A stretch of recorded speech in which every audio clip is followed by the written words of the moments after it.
We're here again to pick this week's Glen Fuels Player of the Week after the relegation final, the intermediate semi-finals and the senior semi-final. So first of all, Ed, who were the standout performers for you this week?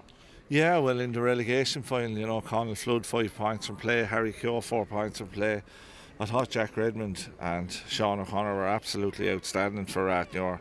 And on today's match with the Martins and Gorey, I thought Aidan Doyle was good for Gorey, but for me, the two Fairmans, Connor and Kyle, were just simply magnificent for the Martins, and what was a great victory for them.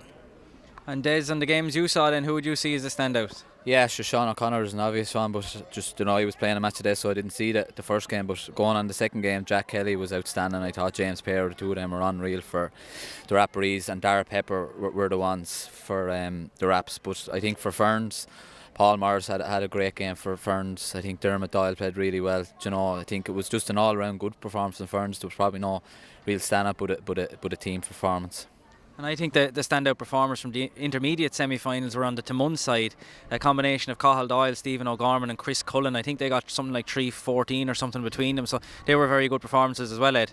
Yeah, look, Timon looked very impressive, and they got their matchups right. Barry O'Gorman on Shane Tompkins done really well, even though Tompkins did finish with 1-3 now. But I thought Barry O'Gorman and him had a great duel.